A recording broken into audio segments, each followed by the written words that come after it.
Bismillahirrahmanirrahim. Alhamdulillahirabbil alamin.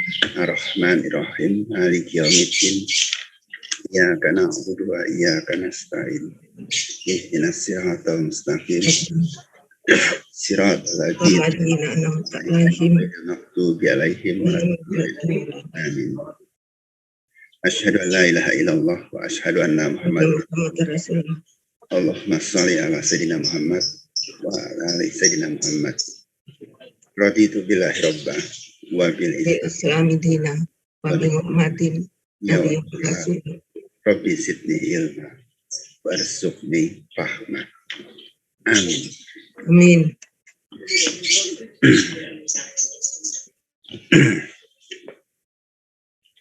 Baik, Bapak Ibu semuanya, perkenalkan saya Mardianto, saya penulis buku Sholat Khusyuk Itu Mudah. Nah, pada hari ini, dalam 2 hari ini kita akan membahas apa-apa yang tertulis pada buku itu. Saya bagi menjadi 4 sesi, yaitu bagaimana kita meneguhkan niat, karena niat ini merupakan bagian penting daripada semua amal ibadah kita. Kemudian bagaimana bacaan-bacaan salat itu bisa menuntun kita untuk meraih kekhusyuan. Kemudian besok kita akan membahas masalah gerakan salat itu bukan cuma bagaimana kita memperbaiki gerakan kita, tapi juga bagaimana gerakan itu juga pun bisa membawa kita kepada kekhusyuan. Dan yang pada bagian sesi terakhir, besok kita membahas masalah doa dalam sholat. Baik, sebelum kita mulai, saya ingin membahas bahwa nanti jika ada pertanyaan atau komentar, silakan tulis di kolom chat, ya. Nanti akan saya jawab. Bagi Bapak Ibu yang menuliskan dan atau bertanya pada sesi akhir, ya, jadi boleh juga nanti kalau kita ada waktu, kita akan ada diskusi sebentar.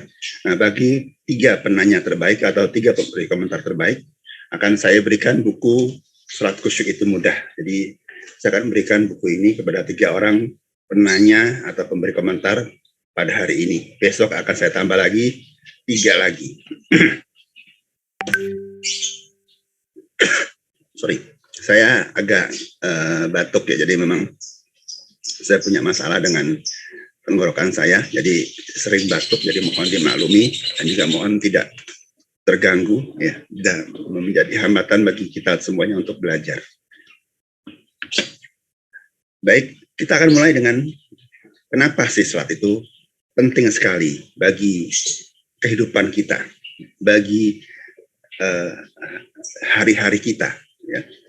Pertama adalah sholat itu merupakan salah satu rukun Islam. Jadi tanda keislaman orang itu bisa dilihat dari bagaimana dia sholat. Ya. Islam kita tahu, rukun Islam ada 5 perkara. Ya. 1 membaca syahadat, 2 sholat, 3 puasa, 4 zakat, dan kelima adalah haji. Jika salah satu tidak dilakukan, ya karena ini rukun, maka sebetulnya gugurlah seseorang iman Islamnya. Jadi seseorang jika dia mengatakan Islam tapi dia tidak pernah syahadat, bisa dibilang dia bukan Islam. Begitu juga dengan orang Islam, tapi dia tidak sholat. Ada 1 rukun Islam yang tidak dia kerjakan, kira-kira Islamnya bagaimana? Nah, inilah yang perlu disadari, betapa pentingnya sholat itu dalam kedudukannya dalam Islam.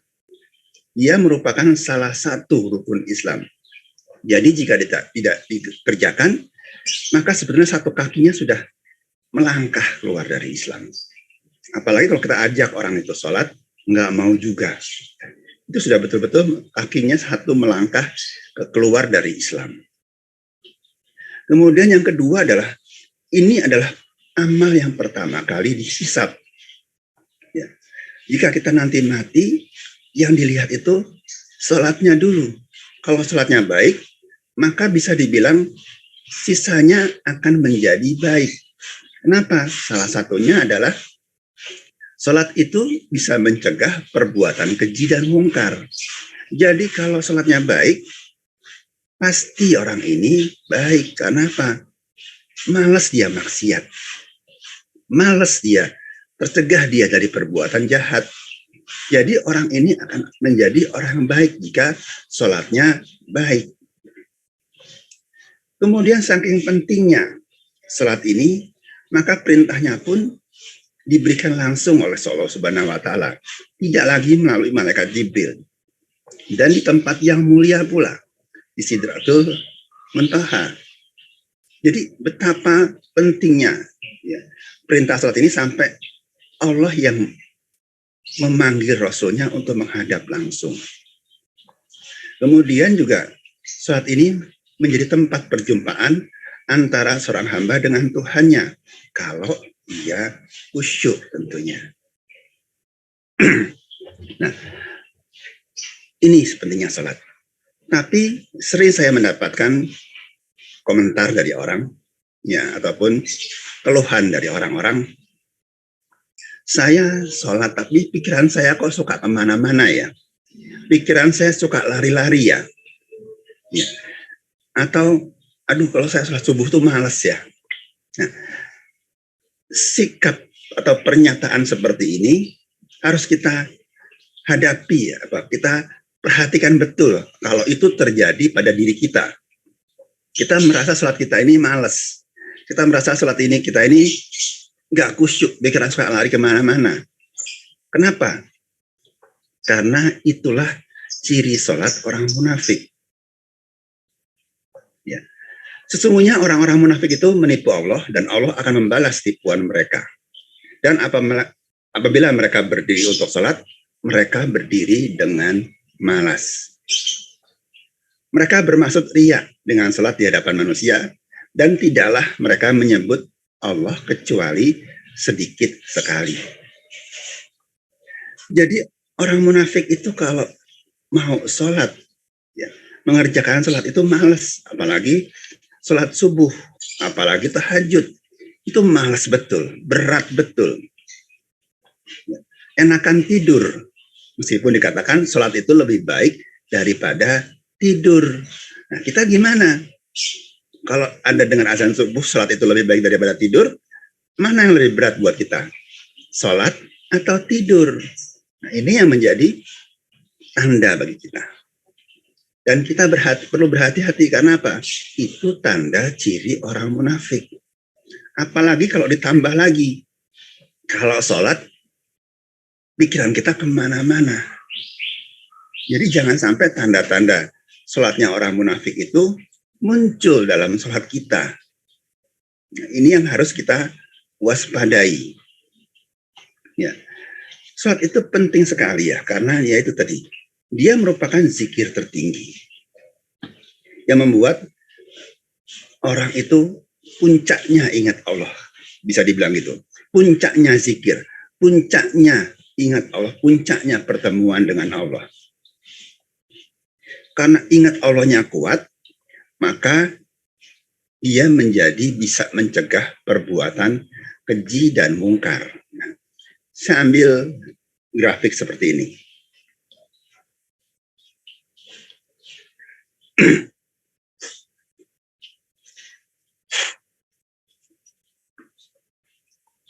Maka apabila kamu telah menyelesaikan sholatmu, ingatlah Allah di waktu berdiri, di waktu duduk, dan di waktu berbaring.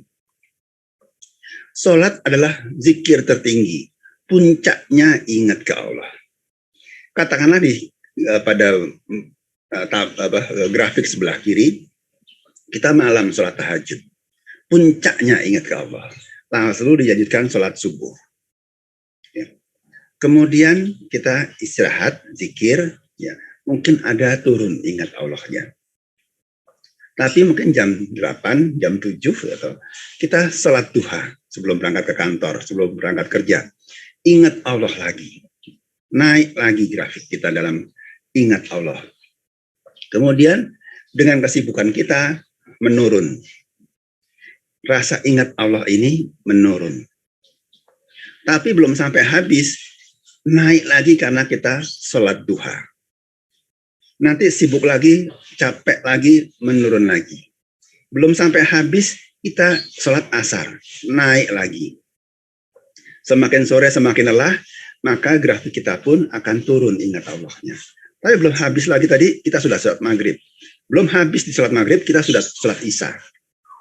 Sehingga bisa dibilang sepanjang kita terjaga, kita selalu dalam kondisi ingat kepada Allah. Nah, kalau kita selalu dalam kondisi ingat sama Allah, merasa diperhatikan oleh Allah, kira-kira kita berani maksiat nggak?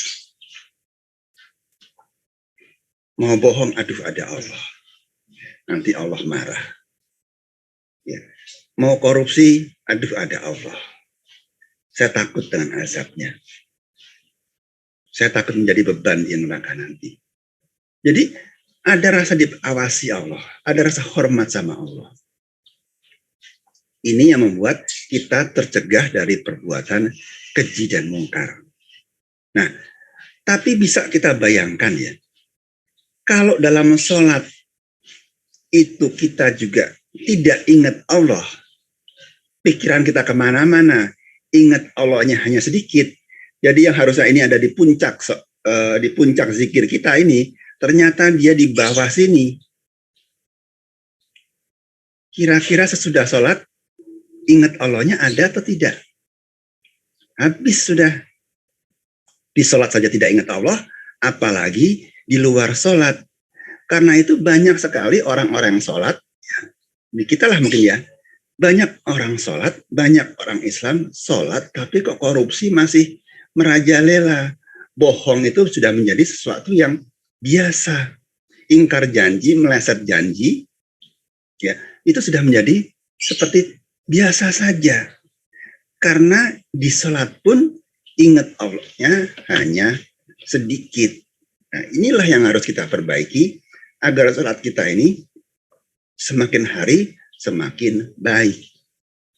Nah, lalu bagaimana sih sholatnya orang beriman? Qad aflaha mu'minun allazihum fi sholatihim khashi'un. Sesungguhnya beruntunglah orang-orang yang beriman, yaitu orang-orang di dalam sholatnya mereka khusyuk. Ya.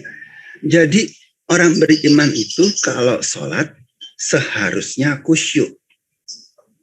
Ayat Al-Mu'minun ayat 1 dan 2 ini merupakan sebuah rangkaian dari ayat-ayat yang menjelaskan mengenai ciri-ciri orang beriman. Kita coba lihat ayatnya secara lebih lengkap ya, dari 1 sampai 9. Menceritakan apa saja ciri-ciri orang beriman itu. Sungguhnya beruntunglah orang-orang beriman, yaitu, nah ini ciri yang pertama, orang-orang dalam sholatnya mereka khusyuk. Itu ciri pertama. Ciri yang kedua, orang-orang yang menjauhkan diri dari perbuatan dan perkataan yang tiada berguna. Yang ketiga, orang-orang yang menunaikan zakat. Yang keempat, dan orang-orang yang menjaga kemaluannya, kecuali terhadap istri-istri mereka atau budak yang mereka miliki. Maka sesungguhnya yang demikian itu mereka tiada tercela. Barang siapa yang mencari di balik itu, mereka itulah orang-orang yang melampaui batas. Ciri yang kelima, dan orang-orang yang memelihara amanah-amanah dan janjinya. Dan ciri yang keenam adalah orang-orang yang memelihara sholatnya. Ya. Jadi ada 6 ciri orang beriman. 1, sholatnya khusyuk. 2, mereka menjauhkan diri dari perbuatan dan perkataan yang tiada berguna. Jadi bukan cuma maksiat nih. Yang tidak berguna pun mereka jauhi. Yang tidak bermanfaat bagi dunia maupun bagi akhirat, mereka akan jauhi. Kemudian orang-orang yang menunaikan zakat. Orang beriman pasti dia dengan senang hati, dengan lapang hati mengeluarkan zakat. Yang keempat, pasti orang beriman itu tidak mau berzina. Ya. Yang kelima, mereka memelihara amanah dan janjinya. Dan yang keenam, mereka memelihara sholat. Nah, dari 6 ciri ini ada 2 ciri yang berkaitan dengan sholat. Satu, sholatnya khusyuk. Dua, memelihara sholatnya. Nah, jadi coba sekarang kita bandingkan sholatnya orang beriman dan sholatnya orang munafik. Orang munafik kalau sholat malas, kalau sholat riya, kalau sholat ingat Allahnya sedikit. Sedangkan orang beriman itu sholatnya khusyuk dan sholatnya itu dipelihara sehingga sholatnya terjaga rukun-rukunnya, terjaga waktunya, dilaksanakan sunnah-sunnahnya. Nah, kita tinggal melihat sholat kita ini. Sholat kita ini sekarang ada di posisi mana? Yang merah atau yang biru? Kalau kita ini termasuk kelompok orang beriman, harusnya kita sholat kita ini berada di posisi yang biru. Sholat kita ini harusnya khusyuk. Karena khusyuk itu merupakan ciri orang beriman. Ya. Kalau namanya ciri itu harusnya apa? Otomatis dapat. Misalnya orang Jawa. Orang Jawa itu cirinya kalau ngomong medok. Karena seperti itu ya. Sukanya makanan yang manis-manis. Nah, kalau bukan Jawa, mau ngomong medok itu susah. Dimedok-medokin itu susah. Tapi buat orang Jawa, medok itu ya keluar dengan sewajarnya, keluar dengan sendirinya. Nah, demikian pula sholat. Apabila kita punya iman yang kuat, punya keyakinan kepada Allah yang tinggi, kebergantungan kepada Allah yang tinggi, maka harusnya sholat kita ini mudah untuk meraih kekhusyuan. Karena itu dengan pemikiran ini saya menuliskan buku yang berjudul Sholat Khusyuk itu mudah. Ya, tentunya mudah bagi orang beriman. Nah, kalau tidak bisa khusyuk juga, ya perlu kita lihat lagi. Yang salah apanya? Apakah yang salah teknik sholatnya atau yang salah imannya? Nah, untuk hari ini ya kita anggap saja kita ini sudah punya iman. Apakah banyak atau sedikit, tapi sudah punya iman. Sehingga apa? Kita mau meluangkan waktu untuk hadir bersama-sama untuk mengkaji kembali sholat kita. Karena ada sebuah keinginan, ada sebuah kerinduan untuk bisa sholat dengan khusyuk. Nah, karena itu pada 2 hari ini kita coba perbaiki teknik-teknik sholatnya. Mudah-mudahan dengan perbaikan teknik ini, jika kita sudah punya modal iman, Bapak Ibu bisa merasakan kekhusyuan dalam sholat. Apakah itu khusyuknya tipis maupun khusyuknya itu tebal. Tapi ada perubahan dalam sholatnya sehingga lebih terasa khusyuknya. Ya, kita ya mudah-mudahan kita bisa kita raih pada 2 hari ini. Ya, amin. Ya. Hal yang pertama kita lihat adalah khusyuk itu apa sih sebetulnya? Kita sering berpendapat atau berpikir yang namanya khusyuk itu adalah konsentrasi. Yes. Ini tidak salah, tapi juga tidak sepenuhnya betul. Dalam khusyuk diperlukan konsentrasi. Tapi khusyuk itu tidak melulu berkaitan dengan konsentrasi. Apa yang disebut sebagai khusyuk? Nah, kita melihat kembali kepada Al-Quran. Wasta'inu bisobri wassalah. Dan mintalah pertolongan kepada Allah dengan sabar dan sholat. Ya. Dan semua yang demikian itu sungguh berat kecuali bagi orang-orang yang khusyuk. Nah, kita berhenti sebentar di potongan ayat ini ya. Dan sungguh yang demikian itu berat kecuali bagi orang-orang yang khusyuk. Nah, ayat ini kadang-kadang diartikan agak ketukar-tukar. Sungguh berat kecuali bagi orang yang khusyuk. Nah, karena kadang kata kecuali ini hilang. Kalimat ini dianggap seolah-olah khusyuk itu berat. Padahal khusyuk itu berat itu dikecualikan bagi orang yang khusyuk. Kita coba perhatikan lagi terjemahannya saja ya. Dan sungguh yang demikian itu sungguh berat kecuali bagi orang yang khusyuk. Jadi buat orang yang khusyuk itu berat nggak? Tidak. Yang berat itu apa? Menjadikan sabar dan sholat sebagai tempat meminta pertolongan. Kalau nggak khusyuk, sabar itu berat. Ya. Orang bilang sabar itu berat. Sabar itu ada batasnya. Ya. Sholat itu cuma seperti itu. Sholat itu bisa menjadi berat. Buat orang-orang munafik itu sholat subuh, apalagi sholat tahajud itu sangat berat. Tapi buat orang-orang yang khusyuk, sholat subuh, apalagi sholat tahajud itu sungguh nikmat. Nah, terbalik kan? Nah, siapa sih orang-orang yang khusyuk itu? Orang-orang yang khusyuk adalah orang-orang yang meyakini bahwa mereka akan menemui Tuhannya dan mereka akan kembali kepadanya. Jadi khusyuk itu bisa didapatkan oleh orang-orang yang yakin betul bahwa ketika sholat dia sedang menghadap Allah. Dia sedang berjumpa dengan Allah. Dan dia sedang kembali kepada Allah. Sedang berserah diri kepada Allah. Roji'un, kembali, berserah diri. Seperti kita kena musibah. Inna lillahi wa inna ilaihi roji'un. Saya kena musibah, saya sadar ini dari Allah, saya kembalikan ke Allah. Nah, ketika sholat, apakah kita kena musibah atau tidak kena musibah? Dengan sadar pula kita mengembalikan semua masalah kita kepada Allah.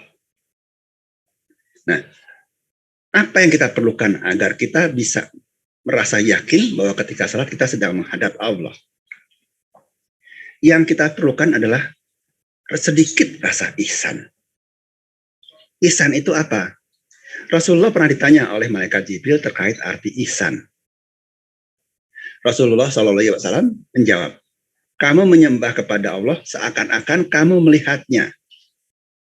Kalaupun kamu tidak bisa melihatnya, maka ketahuilah bahwa sungguhnya Allah melihatmu.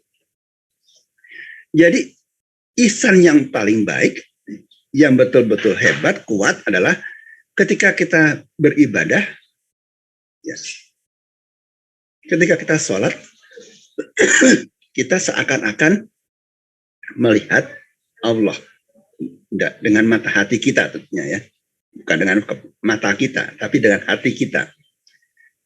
Kalau kita belum mampu pada tingkat itu, ya, belum bisa merasakan betul kedekatan Allah ketika kita sholat, ya, paling tidak sadari bahwa ketika sholat kita itu dilihat Allah. Kalau kita sadar kita dilihat, ini di sini tidak perlu membayang-bayangkan, waduh aku dilihat Allah begini ya. Nah, tidak perlu seperti itu. Yang kita sadari apa?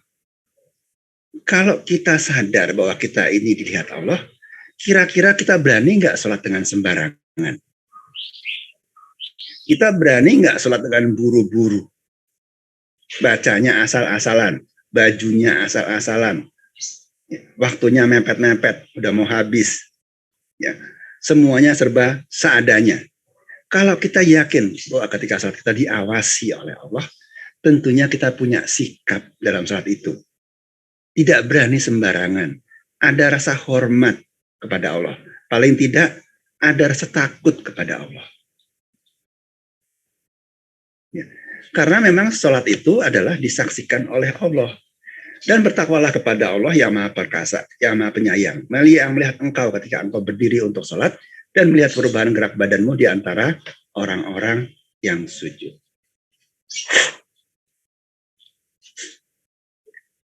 Jadi Allah itu melihat kita ketika kita sholat. Ketika kita berdiri, ketika kita ruku, ketika kita sujud. Jadi sadari itu. Kita ini diawasi oleh Allah. Sebetulnya bukan cuma sholat saja, tapi semua kegiatan kita ini selalu dalam pengawasan Allah. Nah, apalagi ketika sholat, ketika kita berada di hadapan Allah. Itu betul-betul menjadi sebuah perhatian khusus.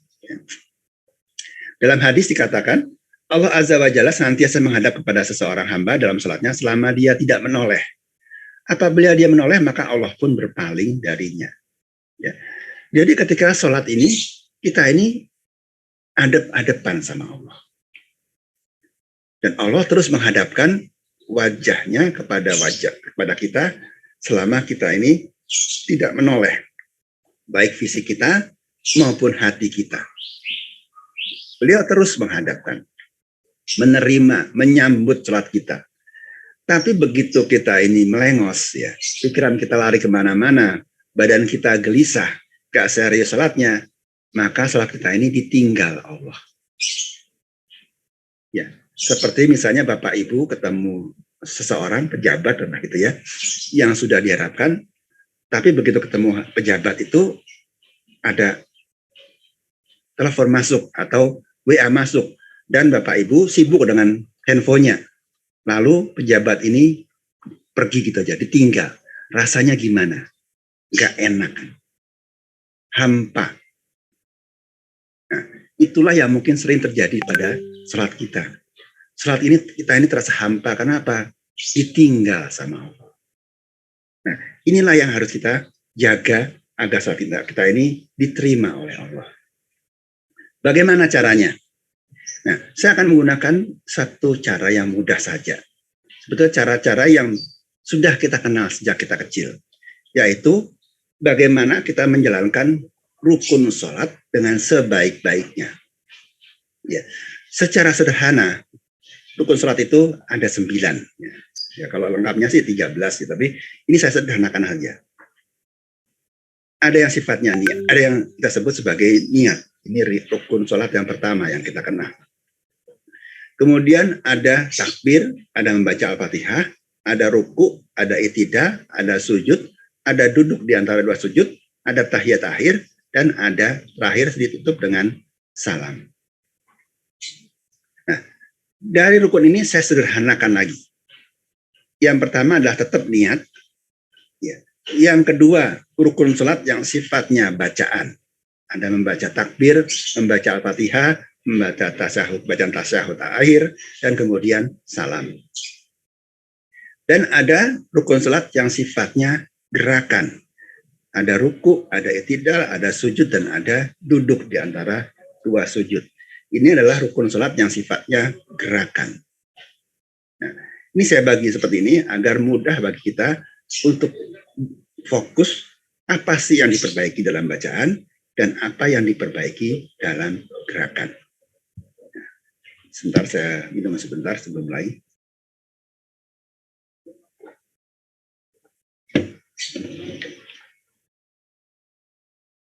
Nah, kita akan masuk kepada niat. Ya. Niat ini demikian penting dalam semua amal ibadah kita, dalam semua perbuatan kita. Segala amal itu tergantung kepada niatnya, dan setiap orang akan mendapat balasan sesuai dengan niatnya. Jadi apa-apa yang kita terima sebagai balasan dari Allah maupun balasan dari orang lain adalah tergantung kepada niat kita mengerjakan hal itu apa. Hasil dari sebuah pekerjaan tergantung kepada niatnya.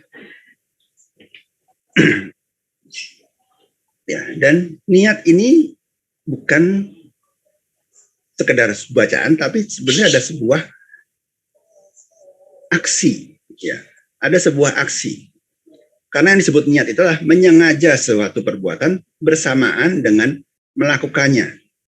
Jadi amal tadi itu yang kalau dilakukan dengan niat itu harus dilakukan dengan sengaja. Ya, bahasa Jawanya itu diniati. Pekerjaan itu diniati, dikerjakan dengan sungguh-sungguh seperti apa yang ada di hati kita. Ya. Apa yang kita inginkan dari pekerjaan itu. Misalnya saja masak. Ya. Seorang ibu pengen masak untuk anak-anaknya. Niatnya apa? Niatnya agar anak-anaknya itu bisa makan dengan lahap, agar mereka tumbuh menjadi anak-anak yang sehat. Agar suami juga pulang kantor bisa istirahat di rumah dan menikmati makanan-makanan di rumah yang enak, sehingga apa? Betah di rumah. Nah, karena niat inilah kemudian seorang ibu mulai berpikir, besok saya mau masak apa ya? Setelannya apa ya? Ya, sudah mulai berpikir. Pagi-paginya sudah pergi ke pasar belanja. Dicari bahan-bahan yang paling baik.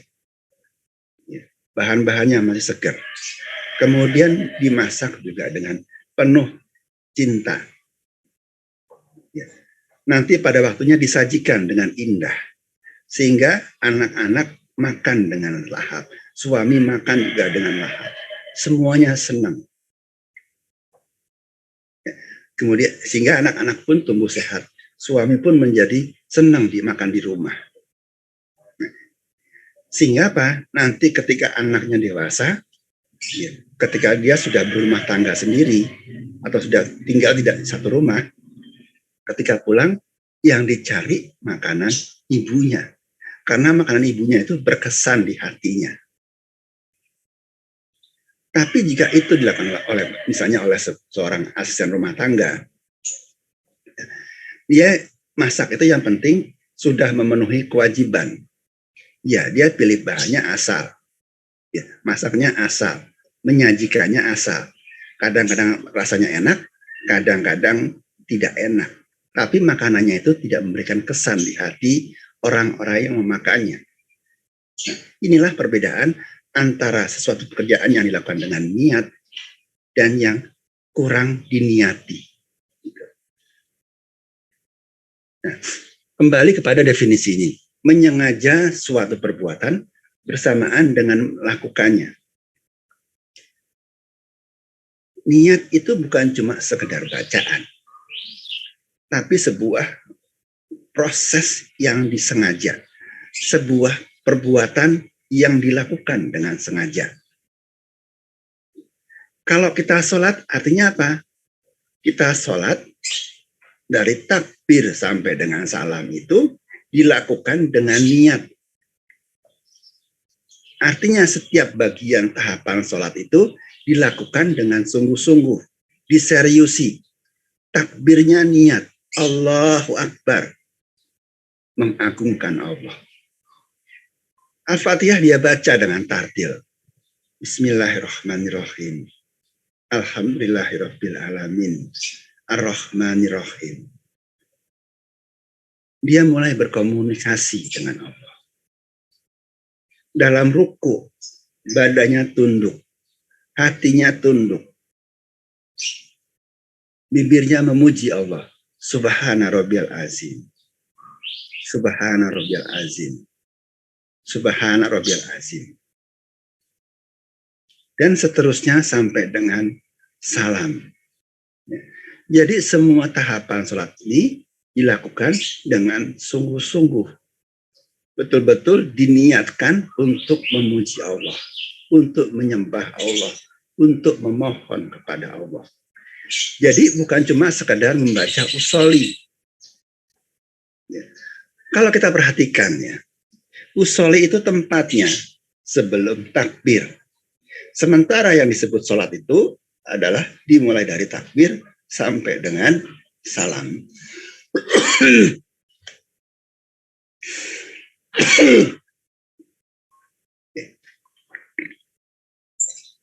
Nah, kita sering menganggap niat dalam satu membaca usul tadi.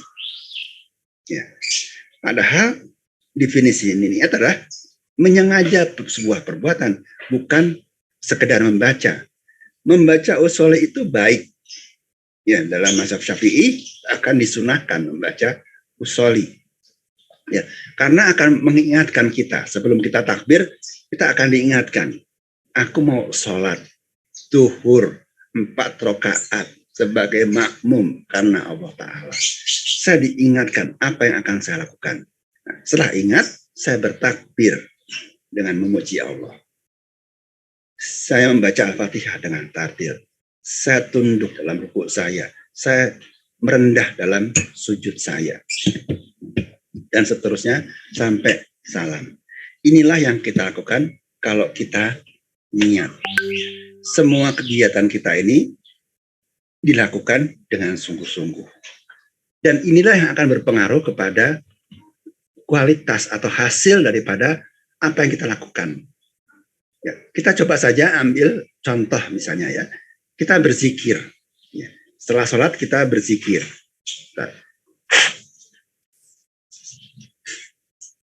Setelah sholat kita berzikir. Subhanallah, subhanallah, subhanallah, alhamdulillah, alhamdulillah, alhamdulillah, Allahu Akbar, Allahu Akbar, Allahu Akbar, masing-masing 33 kali. Nah, coba pernahkah kita berpikir atau mengevaluasi apa yang kita rasakan setelah kita selesai berzikir? Ya. Kita pernah mengamati nggak? Setelah saya sholat, kemudian saya berzikir, apa sih rasanya? Ya. Nah, ini sebagai sebuah tanda, ya, mengamati rasa ini. Dengan ini kita bisa mengukur apakah zikir kita ini sudah benar atau masih sekedar hanya di bibir. Ya. Kita lihat aja tandanya. Yaitu orang-orang yang beriman dan hati mereka menjadi tentram dengan mengingat Allah. Ingatlah, hanya dengan mengingat Allah hati menjadi tentram. Ala bizillahi tatmainul qulub. Dengan mengingat Allah, hati kita tentram. Setelah kita tadi berzikir subhanallah, subhanallah, subhanallah, subhanallah, subhanallah, subhanallah, subhanallah, subhanallah, hati kita tentram kan? Yang tadinya kita sebelum sholat atau sebelum zikir hati kita gelisah, hati kita sedih, hati kita marah, kita berzikir, setelah selesai berzikir, berubah menjadi tentram hati kita. Ada perubahan. Saya ingat Allah, saya punya masalah, saya ingat Allah. Kemudian Allah turunkan ketenangan dalam hati kita. Rasa gelisah tadi hilang, diganti dengan rasa tenang. Nah, tapi kadang-kadang ini nggak muncul. Karena apa? Kita sering lupa dengan Allah ketika kita berzikir justru. Ya. Misalnya saja kita berzikir subhanallah, subhanallah, subhanallah. Subhanallah, subhanallah, subhanallah, subhanallah, subhanallah. Pikiran kita lari kemana? Mana yang lebih kita perhatikan? Hitungannya atau Allahnya? Kadang-kadang kita dalam berzikir lebih memperhatikan hitungan. Kita lupa bahwa berzikir itu kita mau mengingat Allah. Tapi yang lebih kita perhatikan adalah hitungannya. Kita seperti takut salah hitung. Lebih takut daripada kita sampai lalai dengan Allahnya. Ya. Sehingga ketika kita berzikir sebenarnya kita seperti itu 1, 2, 3, 4, 5, 6, 7, 8, 9, 10. Begitu 33 lega rasanya.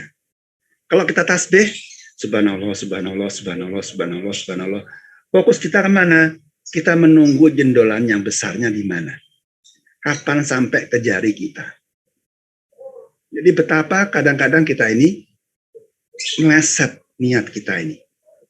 Ya, berzikir tapi yang lebih diperhatikan hitungannya, bukan Allahnya. Ya, sehingga apa? Ketika selesai berzikir, rasa tenang tadi ini, rasa tentram ini tidak muncul. Ya. Kemudian apalagi cirinya? Bahwa kita ini, zikir kita ini sudah benar, sudah baik. Ya. Sesungguhnya orang-orang yang beriman ialah mereka yang bila disebut nama Allah, gemetarlah hati mereka. Dan apabila dibacakan ayat-ayatnya, bertambahlah iman mereka dan hanya kepada Tuhanlah mereka bertawakal. Orang beriman itu jika disebut nama Allah, hatinya gemetar, bergetar. Paling enggak apa? Muncul rasa ser di sini. Ada sebuah rasa.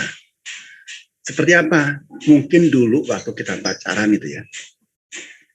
Kalau ada orang nyebut nama orang yang kita pacari itu, pacar kita itu, orang yang kita kasihi itu, hati kita ser. Dapat salam loh dari si Hasan.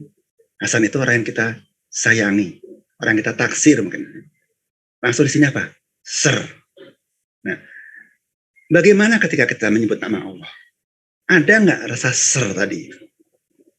rasa gemetar, rasa bergetar hati kita ini? Apakah karena rasa takut kita, rasa hormat kita, rasa takjub kita kepada Allah yang membuat hati kita bergetar? Atau disebut nama Allah itu biasa saja. Subhanallah, subhanallah, subhanallah, subhanallah, subhanallah, subhanallah, alhamdulillah. Kadang-kadang kan kita berzikir seperti itu. Sepertinya berzikir, tapi tidak sadar bahwa yang disebut itu nama Allah. Ada nama Allah di dalamnya. Ya. Coba saya berikan contoh yang ekstrim ya. Ya. Kita coba rasakan ya. Karena kita berzikir ini subhanallah, subhanallah, subhanallah, subhanallah, subhanallah, subhanallah, subhanallah, subhanallah, subhanallah, rasanya sama. Antara menyebut nama Allah dengan menyebut nama benda-benda, rasanya sama. Tapi coba sekali-sekali coba ya, malam-malam pergi ke tempat gelap di bawah pohon. Coba sebut nama gendruwo, gendruwo, gendruwo, gendruwo, gendruwo. Merinding nggak? Nah, disitulah kita bisa melihat apakah kita sadar dengan apa yang kita sebut, apa yang kita ucapkan. Ya kalau zikir, sadar nggak kita sedang memuji Allah? Subhanallah, alhamdulillah, Allahu Akbar. Sadar nggak itu? Kalau tidak ada kesadaran ini, tidak ada niat memuji Allah, ya hasilnya itu seperti bunyi-bunyian biasa, nama-nama biasa yang tidak ada terkait di hati kita. Nah inilah yang kita perlu sadari. Ketika kita berzikir, kita ini sedang memuji Allah, sedang mengagungkan Allah, sedang memohon kepada Allah. Nah, nanti kita akan coba kembali, ya. Kita akan coba rasakan bagaimana jika kita ini berzikir dengan penuh kesadaran. Ya. Kita berzikir untuk mengingat Allah. Siapa Allah itu? Allah adalah Tuhan yang menguasai langit dan bumi dan apa-apa yang ada di antara keduanya. Maka sembahlah Dia dan berteguh hatilah dan beribadat kepadanya.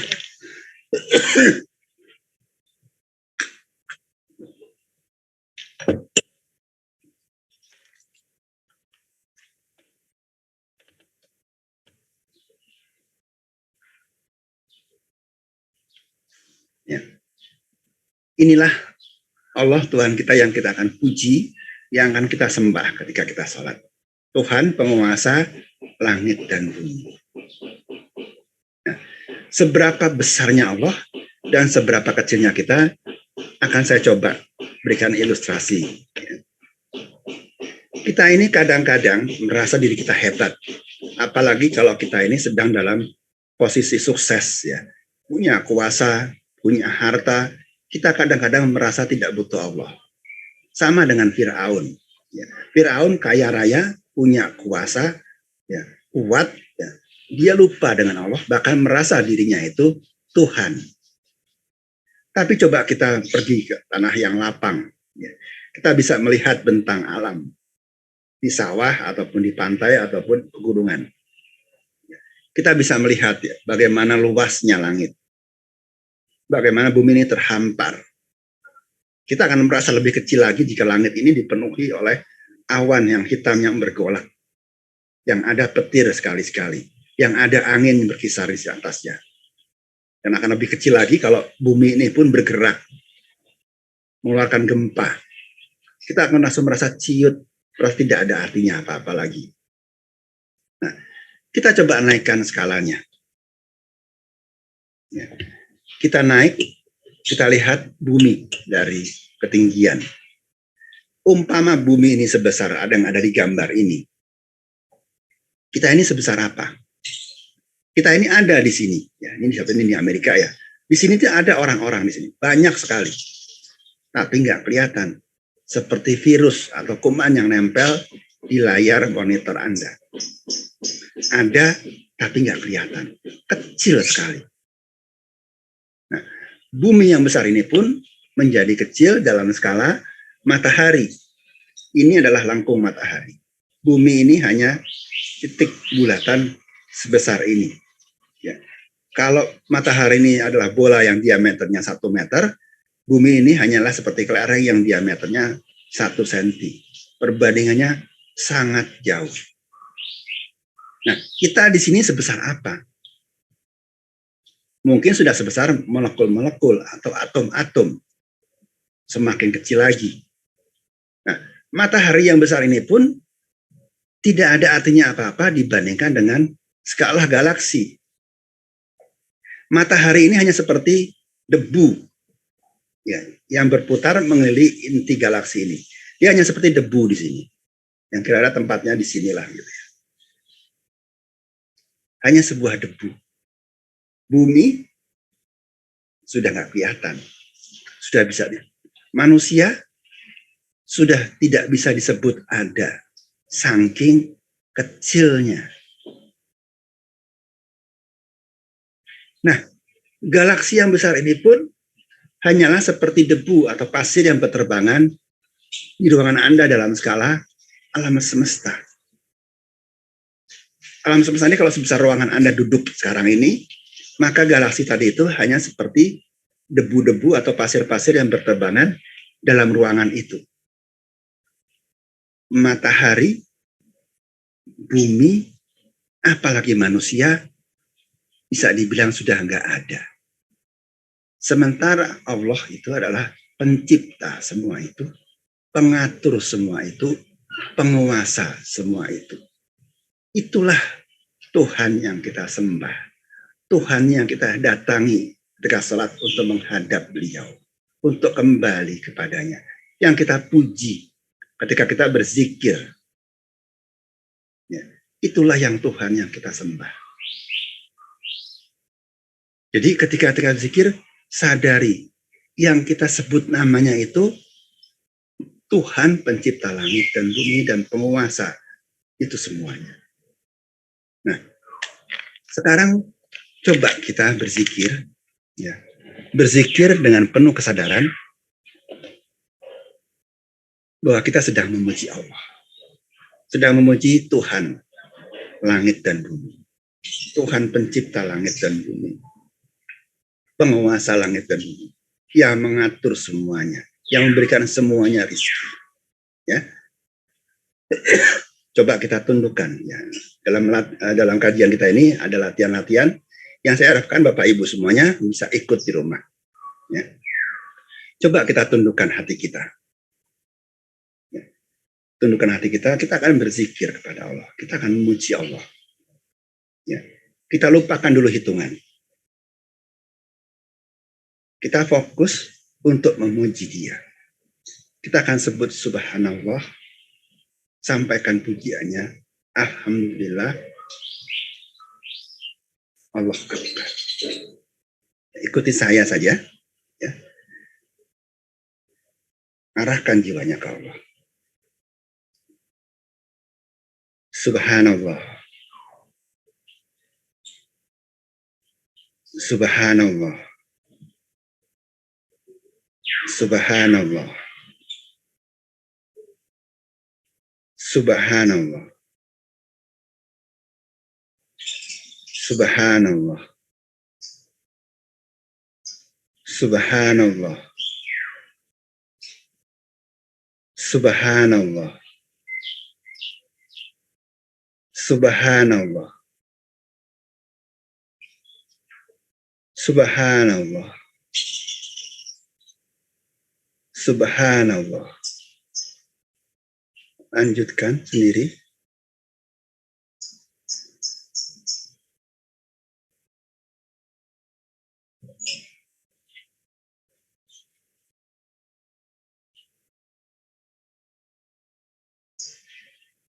Alhamdulillah. Alhamdulillah. Alhamdulillah. Alhamdulillah. Alhamdulillah. Alhamdulillah. Alhamdulillah. Lanjutkan sendiri.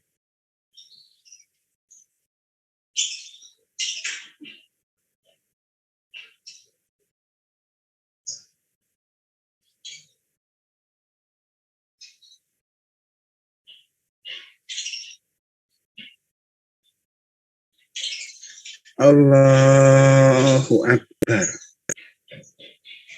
Allahu Akbar. Allahu Akbar. Allahu Akbar. Allahu Akbar. Allahu Akbar. Allahu Akbar. Dilanjutkan sendiri lagi.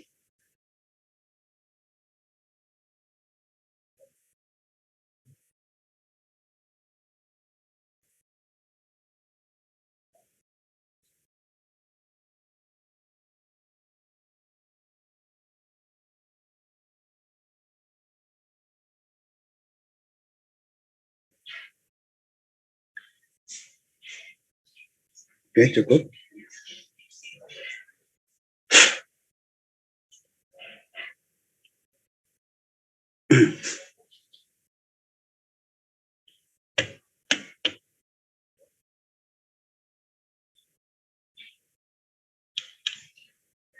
Baik, mudah-mudahan Bapak Ibu bisa merasakan perbedaan antara ketika berzikir dengan niat, dengan sebuah kesadaran, dengan sebuah keseriusan untuk memuji Allah. Nah, keseriusan inilah yang diperlukan dalam salat kita. Rasul memberikan sebuah kiat yang sederhana sekali agar kita betul-betul serius dalam salat. Apa sarannya?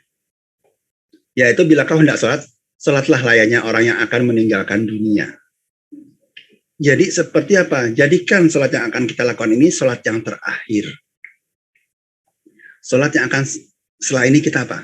Mati. Ya. Tidak usah membayang-bayangkan ketika salat, bayangan kita ini bikin cerita, gitu ya. Oh, nanti saya mati, ya, keluarga saya nangis, kemudian saya dimandikan, dikafankan, dibawa ke kuburan, dimasukkan ke liang lahat, ya, lalu diuruk, ya. Ini tidak perlu kita membayangkan seperti itu. Sadari saja, ya. Kalau sholat yang akan kita lakukan ini sholat terakhir, kesempatan terakhir kali, kita mohon ampun sama Allah. Mohon diterima oleh Allah. Kesempatan terakhir untuk menitipkan keluarga saya sama Allah. Kira-kira kita serius nggak sholatnya? Kira-kira bacaan kita ini sama nggak dengan bacaan kita kalau kita sholat biasa? Kita pasti melakukannya serius. Baca Al-Fatihahnya serius. Ketika duduk membaca Rabbik firli, ya Allah ampuni aku, itu betul-betul serius mintanya. Kenapa? Ini terakhir kali saya sempat mohon ampun sama Allah. Pasti serius. Nah, bisakah sikap ini kita jaga? Ya, selalu muncul dalam sholat-sholat kita. Sholat terakhir kali.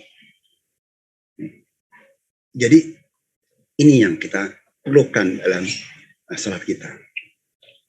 Nah, hal yang lain yang perlu kita lakukan adalah kita ini sholat ini mau menghadap Allah. Kita ini ketemu Allah mau apa? Apa yang hendak kita sampaikan kepada Allah? Ya. Jadi ada sebuah tujuan. Tujuan inilah akan membangun niat kita. Kalau kita sholat ini tidak punya tujuan dengan Allah, maka kita ini hanya seperti apa? Menggugurkan kewajiban. Coba kita manfaatkan waktu kita berjumpa dengan Allah ini dengan sebaik-baiknya. Ya. Nah, sebetulnya banyak sekali hal yang kita ungkapkan dengan Allah ketika kita menghadap Allah. Ya. Kita bisa sholat dengan Allah itu dengan penuh rasa takjub kepada Allah. Ya. Kita bisa setelah menyaksikan alam semesta, kita melihat bagaimana pergantian langit malam dan siang. Kita kagum dengan Allah, kita sholat. Ya. Kita sampaikan itu dalam pujian-pujian kita. Alhamdulillahirabbil alamin, ar-rahmanirrahim, maliki yaumiddin. Atau saya sholat di lain waktu, saya habis maksiat nih, saya takut sama Allah, saya sholat datang kepada Allah untuk minta ampun. Jadi ketika saya membaca Rabbik firli warhamni, betul-betul saya minta sama Allah, saya sujud, betul-betul saya merendah betul sama Allah, minta betul-betul diampuni, hati saya betul-betul memohon ampunan sama Allah. Atau saya kena musibah, saya sakit, saya celaka, saya habis di PHK, saya datang ke Allah, minta pertolongan sama Allah. Ihdinas siratal mustaqim, siratal ladzina an'amta 'alaihim ghairil maghdubi 'alaihim waladdallin. Saya baca itu karena saya mengharapkan tuntunan dari Allah agar saya bisa keluar dari musibah ini. Atau di lain waktu, saya menyatakan ketaatan saya.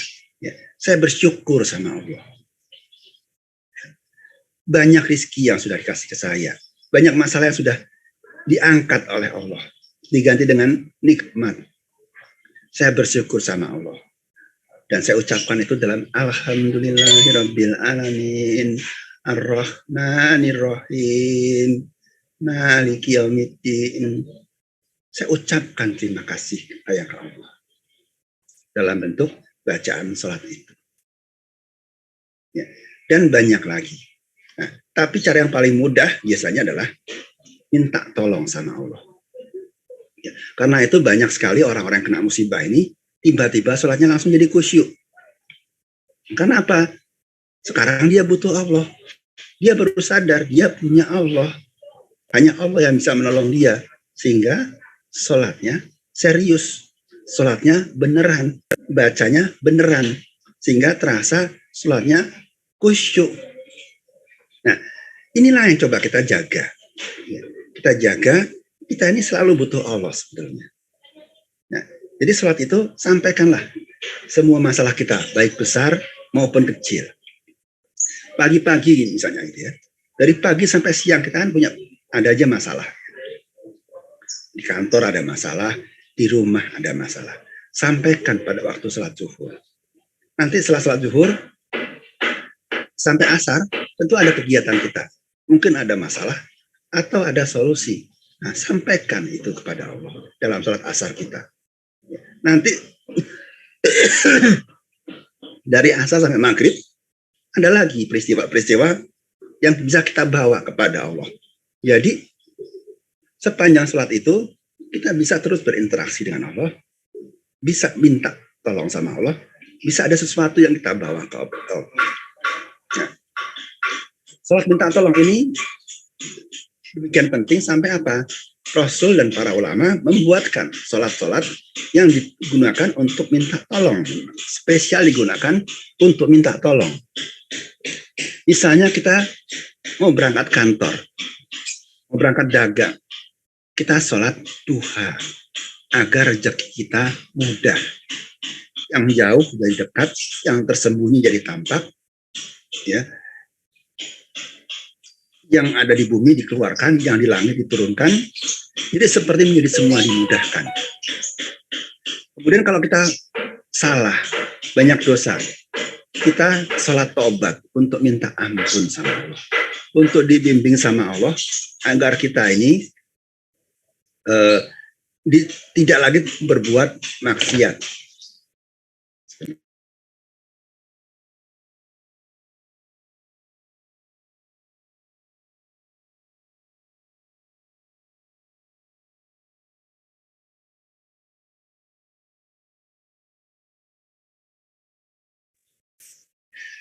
maaf di rumah ada renovasi, jadi kadang-kadang ada tukang ketok-ketok tembok ataupun balok ya. Jadi saya suruh berhenti sebentar. Nah, kemudian kalau kita bingung dengan pilihan-pilihan kita, ya bingung mau akan seperti apa, kita ada sholat istiqoroh. Panas nggak, hujan-hujan, kita bisa sholat istisqa. Kita punya rencana, kita punya cita-cita. Ya. Kita mau bikin suatu event, ya. Kita bisa lakukan sholat hajat agar urusan kita ini dimudahkan, cita-cita kita tercapai. Kita mau pergi jauh, ya. Kita sholat safar.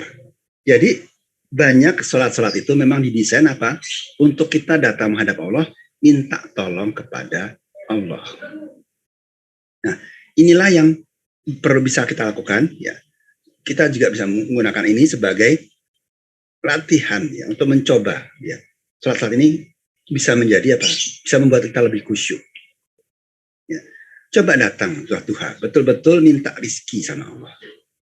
Ya, rasakan bedanya mungkin dengan kalau kita sholat-sholat wajib, yang kadang-kadang itu merasa seperti menjadi beban. Tapi ini sholat kita datang ke Allah karena butuh. Coba kita amati, kita rasakan. Kalau memang kita butuh pertolongan Allah untuk dapatkan rezeki, coba sholat duhanya lakukan dengan sebaik-baiknya. Kalau kita datang kepada Allah untuk minta ampun, coba lakukan sholat tobat dengan sebaik-baiknya. Ya. Nah, karena apa? Sholat ini adalah tempat doa. Ya. Sebetulnya semua tempat sholat itu adalah doa. Di Al-Fatihah kita bisa berdoa, di ruku kita bisa berdoa, di waktu berdiri tidak kita bisa doa. Semuanya tempat doa. Nah, ini akan kita bahas lebih detail besok. Ya. Jadi inilah yang akan kita coba lakukan, perbaiki niat agar sholat kita ini bermanfaat bagi kita.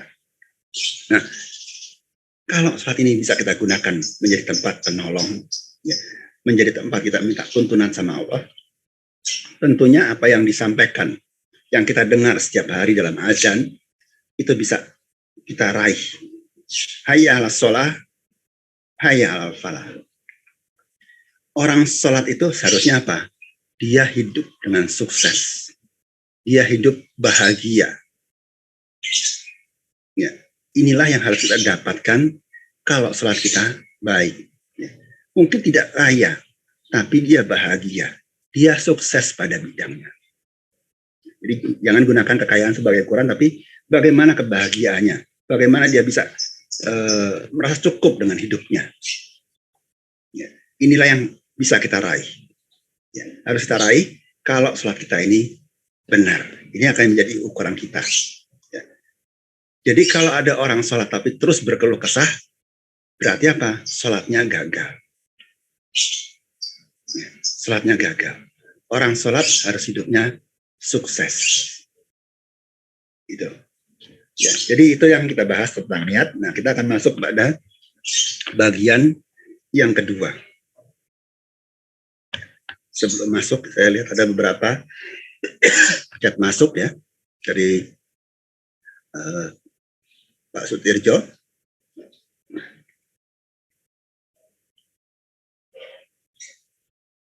Tentang masalah fokus sholat ya. Coba lihat lagi. Oke. Oke, nanti sambil jalan saya akan melihat ini ya. Nah, sekarang kita akan membahas masalah bacaan dulu. Nanti beberapa pertanyaan ini bisa dijawab langsung oleh kajian kita tentang bacaan. Ya, jadi kita masuk dalam kajian tentang bacaan.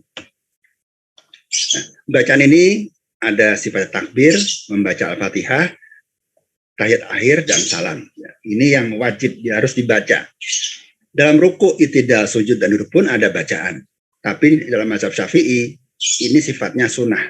Artinya dibaca tidak dibaca, tidak menjadi masalah. Tapi memang lebih baik dibaca, karena bacaan itu bisa menghantarkan kita untuk meraih kedudukan hati kita dalam sholat kita ini. Nah, dalam bacaan ini ada satu hal yang penting yang kita harus sadari dalam sholat kita.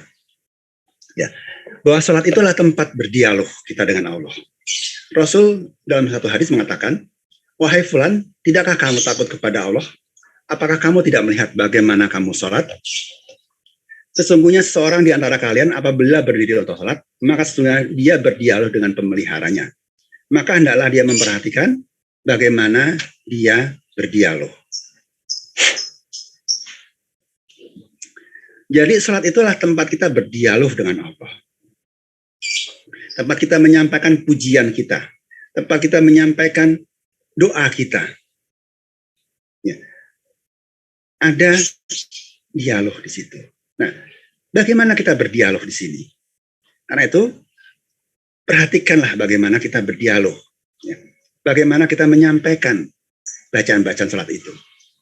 Dan bagaimana bacaan-bacaan sholat itu bisa menuntun kita untuk mendekatkan diri kepada Allah, untuk meraih kekhusyuan. Nah, kita sering lupa, ya, bacaan itu bukan hanya sekedar pelengkap, tapi tadi bacaan itu dialog, karena bacaan itu sebuah ungkapan, ya. Ungkapan apa yang ada di hati kita.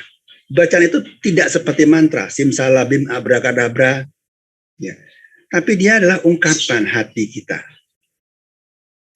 pujian kita, permohonan kita, ikrar iman kita. Karena itu hal yang penting sekali dalam bacaan adalah ngerti nggak kita dengan apa yang kita sampaikan kepada Allah. Ya. Ketika kita membaca, ya, at-tahiyatu mubarakatus salawatu thayyibatulillah. Tahu nggak kita artinya apa? Kita ini sedang apa dengan Allah? Sedang menyampaikan apa kepada Allah? Ketika kita membaca at-tahiyatu mubarakatus salawatu thayyibatulillah. Sudah hafal semuanya? Sudah tahu artinya semuanya? Banyak sekali orang yang tidak tahu artinya. Ketika mengucapkan Rabbik firli, warhamni, wajburni, warfa'ni, warzukni, wahdini, wa'afini, wa'fu'ani. Kita meminta kepada Allah, memohon kepada Allah 8 permintaan. Tahu nggak kita ketika mengucapkan itu? Kita minta apa saja sih? Rabbik firli itu kita minta apa sama Allah? Warhamni minta apa sama Allah? Wajburni minta apa sama Allah? Warfa'ni sudah minta apa sama Allah? Jangan sampai kita ini seperti apa? Burung beo. Kelihatannya pinter, tapi nggak ngerti artinya yang apa yang dia katakan. Dan Allah sangat menegur keras sekali, ya, orang-orang seperti ini.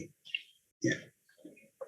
Hai orang-orang yang beriman, janganlah kamu dekati sholat sedang kamu dalam keadaan mabuk, sehingga kamu mengerti apa yang kamu ucapkan.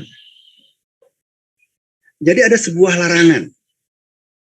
Larangan ini sangat keras, kenapa? Jangan dekati. Bukan jangan kerjakan. Dekati saja tidak boleh. Siapa yang dilarang? Orang yang tidak mengerti apa yang dia ucapkan. Mabuk ini adalah sebab. Sebab seseorang menjadi tidak ngerti apa yang diucapkan. Ya. Ayat ini turun ketika minum khamar, ya, mabuk masih belum dilarang. Ayat ini turun kepada orang Arab. Jadi kalau kita lihat, ya, ada orang Arab sholat. Harusnya dia tidak mabuk sehingga dia mengerti apa yang dibaca. Mungkin dia minum tapi tidak mabuk, masih ngerti apa yang dia baca.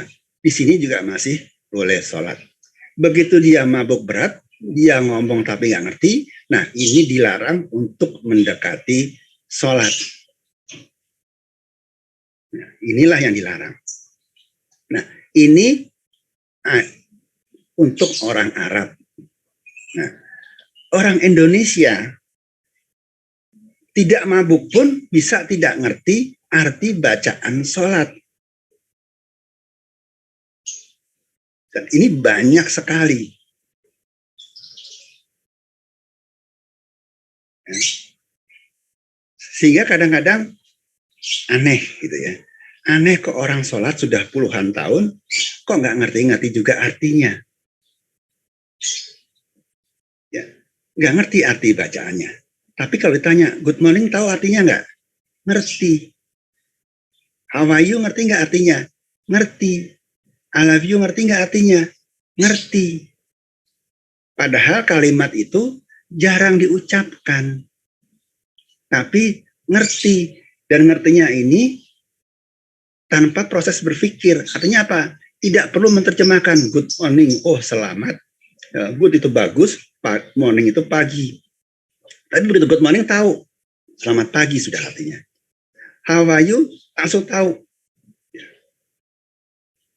Artinya apa? I love you langsung tahu artinya apa. Tanpa proses terjemahkan. Nah, tapi begitu bacaan sholat, kok nggak seperti itu?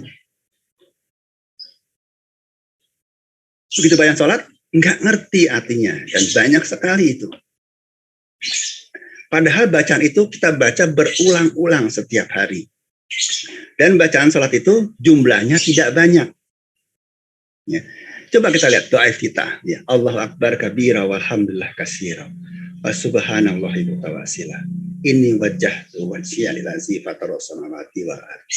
Hanifa muslimah wa ma'ana minal musyrikin. Inna sholati wa nusuki wa mahyaya wa mati lillahi rabbil alamin. La syarika lahu wa bidzalika umirtu wa ana minal muslimin. 5 kalimat pendek.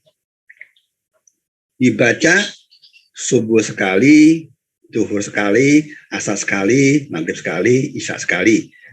Total sehari kita baca 5 kali. Al-Fatihah cuma ada 7 ayat, 7 kalimat.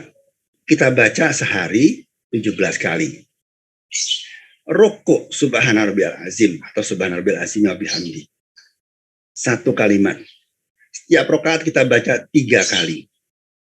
Jadi sehari 51 kali. Itidal. Kalimat pendek. Rabbana walakal hamd atau Rabbana lakal hamdu atau Rabbana lakal hamdu mil'us samawati wa mil ardi wa mil masyita min syai'in ba'd. 1 kalimat kita baca 17 kali. Sujud. Ya. Subhana rabbiyal a'la. Kita baca 1 rakaat 2 kali sujud 6 kali. Sehari 102 kali. Duduk Rabbik firli warhamni wasburni warfani warzukni wadini wa'afini wa'afani. 1 kalimat 8 kata. Kita baca 17 kali. Tahiyat awal kita baca 9 kali. Tahiyat akhir atau salawat kita baca 15 kali. Nah, kalau kalimatnya, kalau kita total ini sekitar 25-an, ya, 25 kalimat pendek. Sebagian besar pendek-pendek. Kita baca berulang-ulang setiap hari selama puluhan tahun. Nggak ngerti artinya juga. Kira-kira kita serius nggak dengan sholat kita? Kita betul-betul serius nggak kita ingin berdialog dengan Allah? Ya. Coba kita perhatikan hadis ini. Maka hendaklah dia memperhatikan bagaimana dia berdialog dengan Allah. Apakah kita sudah memperhatikan itu atau belum? Apakah kita menganggap penting untuk kita bisa berdialog dengan Allah dalam sholat kita atau tidak? Kalau kita butuh Allah, penting nggak kita tahu kita berdialog pada Allah? Allah tahu apa yang ada di hati kita. Gak usah ngomong pun tahu. Tapi justru itu yang mengkhawatirkan. Kalau kita ngomong Rabbik firli warhamni wasburni warfa'ni warzukni wadini wa'afini wa'afani, Allah tahu kita butuh apa enggak. Kita serius enggak sama minta itu, dalam muji Allah itu. Nah, ini yang mengkhawatirkan. Bukan Allah nggak tahu, justru Allah tahu. Kita ini serius nggak sama Allah? Ya, jadi inilah yang perlu kita perhatikan dalam sholat kita. Pelajari arti bacaan sholat pahami betul maknanya dan sampaikan betul dalam sholat kita. Larangan tadi ayat ini ya, jangan kamu dekati. Kelihatannya kadang-kadang kita menganggap sepele larangan ini. Larangan ini ayat yang menggunakan redaksi yang sama, jangan kamu dekati, la taqrabu. Ada beberapa hal.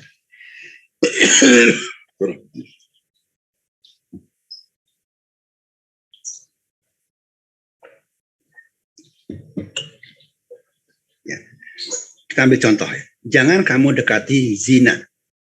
Zina itu sebuah perbuatan keji, dosa besar. Jangan kamu dekati perbuatan-perbuatan yang keji. Jangan kamu dekati harta anak yatim. Ya, kira-kira sadis gak? Kejam gak kita kalau kita makan harta anak yatim? Kejam kan? Jadi perbandingannya Pak, seperti zina, seperti makan harta anak yatim, seperti perbuatan keji yang dilarang Allah mendekati itu. Ada sebuah contoh lain, dan janganlah kamu berdua mendekati pohon ini, lalu menjadikan kamu berdua termasuk orang-orang yang zalim. Ayat ini terkait dengan peristiwa Nabi Adam dan Siti Hawa ketika mereka tinggal di surga. Allah memperbolehkan mereka kemana saja, ya.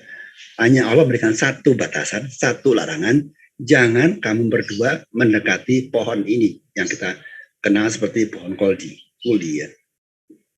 Nah, karena digoda iblis, mereka akhirnya apa? Mendekati pohon itu dan mencicipi buahnya. Larangannya kesimpel, jangan kamu berdua mendekati pohon ini. Ada pohon, jangan dekat-dekat pohon ini. Ya.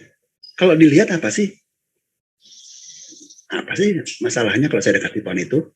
Nggak ada yang dirugikan kan? Ya, ada pohon saya dekat-dekat situ. Tapi ternyata apa? Begitu Nabi Adam mendekati pohon ini, dia nyicipi buahnya, akibatnya apa? Allah marah dan mereka berdua diusir dari surga. Nah, kita kalau nggak serius dalam berdialog dengan Allah, bacaan sholat tapi nggak ngerti artinya, padahal sudah dilarang, kira-kira kita ini diapain sama Allah? Tadi, kita ditinggal sama Allah. Ditinggal pergi sama Allah. Salat kita tidak dianggap sama Allah. Itulah yang perlu kita sadari itu. Bacaan sholat, ya. Pelajari bacaan sholat sampai kita paham artinya.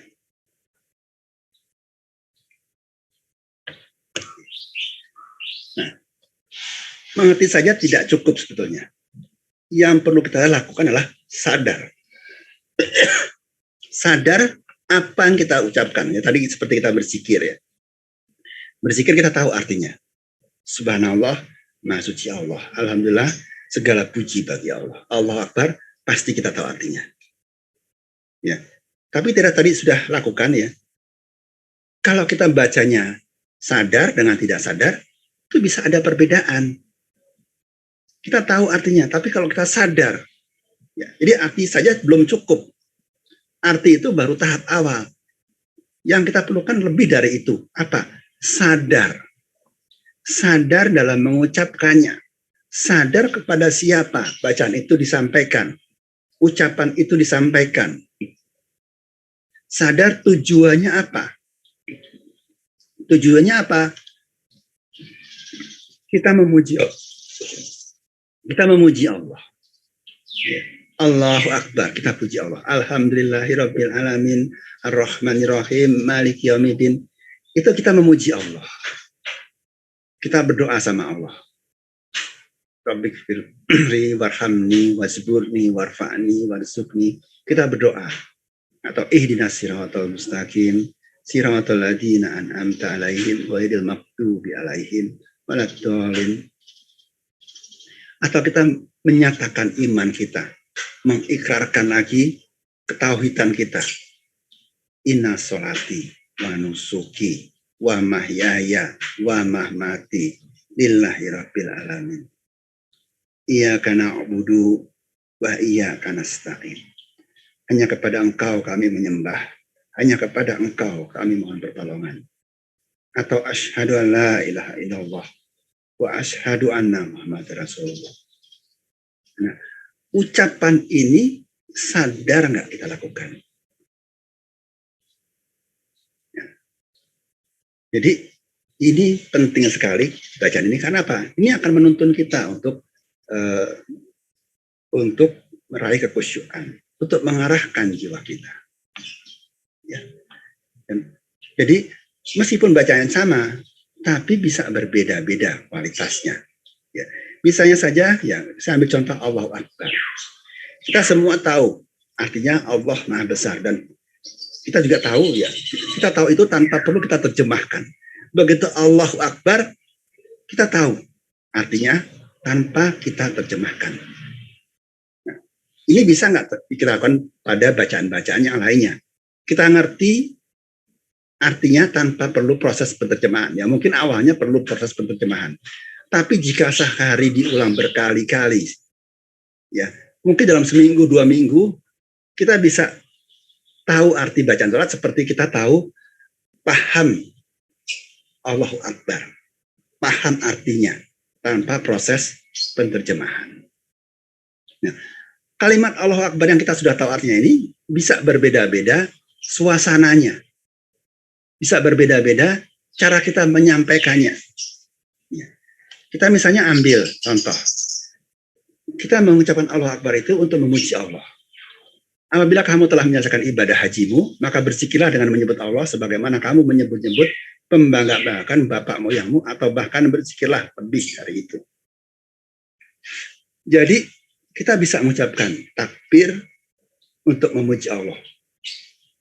Di sini ayat ini memberikan suatu contoh, ya, perumpamaan.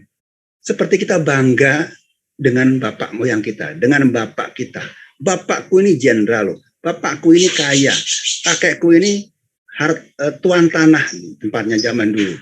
Dia pedagang besar. Kita mengucapkan itu bangga. Nah, kita pernah bangga nggak dengan Allah? Allahu Akbar. Allah saya itu hebat. Allah saya itu maha besar. Dan ini kita ucapkan ketika kita berada di tanah lapang. Ketika sholat id kita membaca takbir. Allahu Akbar. Allahu Akbar. Allahu Akbar. Ya. Coba sampaikan ini dengan sebuah kebanggaan sambil melihat, ya, kalau kita di lapangan sholatnya, melihat kebesaran Allah yang ada di langit dan di bumi. Sampaikan sebagai sebuah apa? Pujian. Kita puji betul lebih daripada kita memuji orang tua kita, nenek moyang kita. Nah, bacaan yang sama bisa lagi berarti lebih hebat lagi ketika kita sedang kepepet.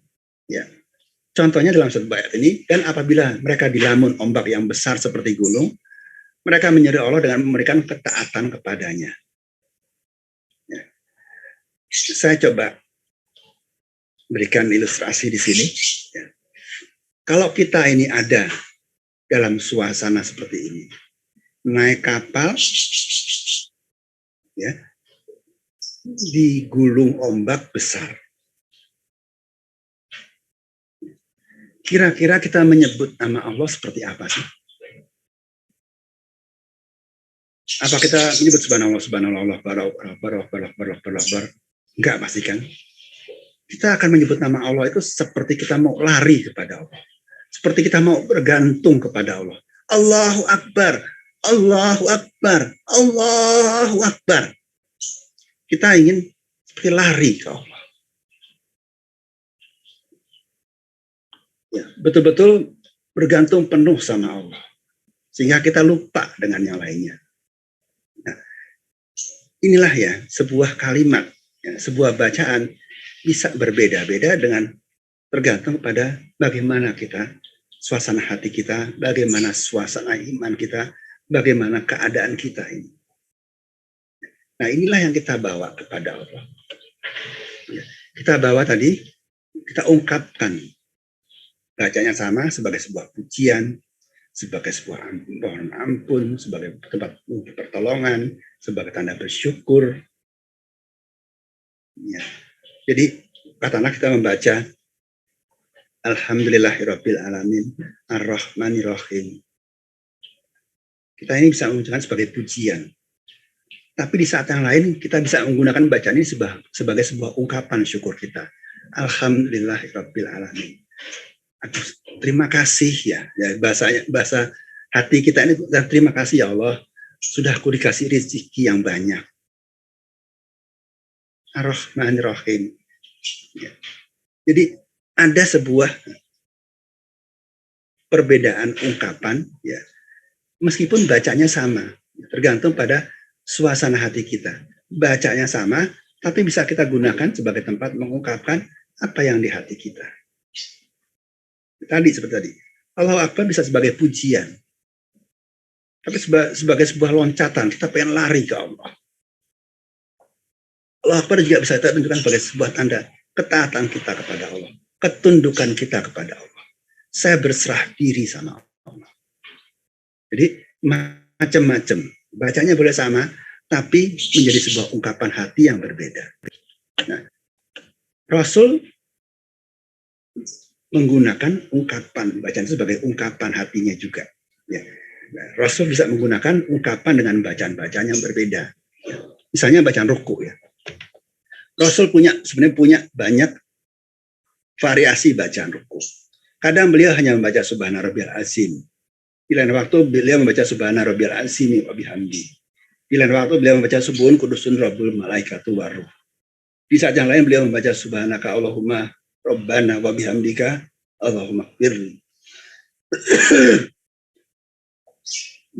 Di saat yang lain beliau membaca Subhanazil Jabarut wal Malakut wal Kibriya wal Adomah. Jadi Rasul bisa mengungkapkan bacaannya itu berbeda-beda tergantung kepada apa yang beliau ingin sampaikan kepada Allah. Nah, kita mungkin hanya taunya ini saja atau dengan ini. Tapi kita bisa tetap menggunakan bacaan ini untuk mengungkapkan keadaan hati kita. Bawa saja dengan bacaan ini, tapi dengan sikap hati yang berbeda. Ya, syukur-syukur apabila Bapak Ibu bisa punya variasi bacaan sholat, ini akan membantu kita menempatkan ungkapan yang lebih tepat ketika kita datang menghadap Allah.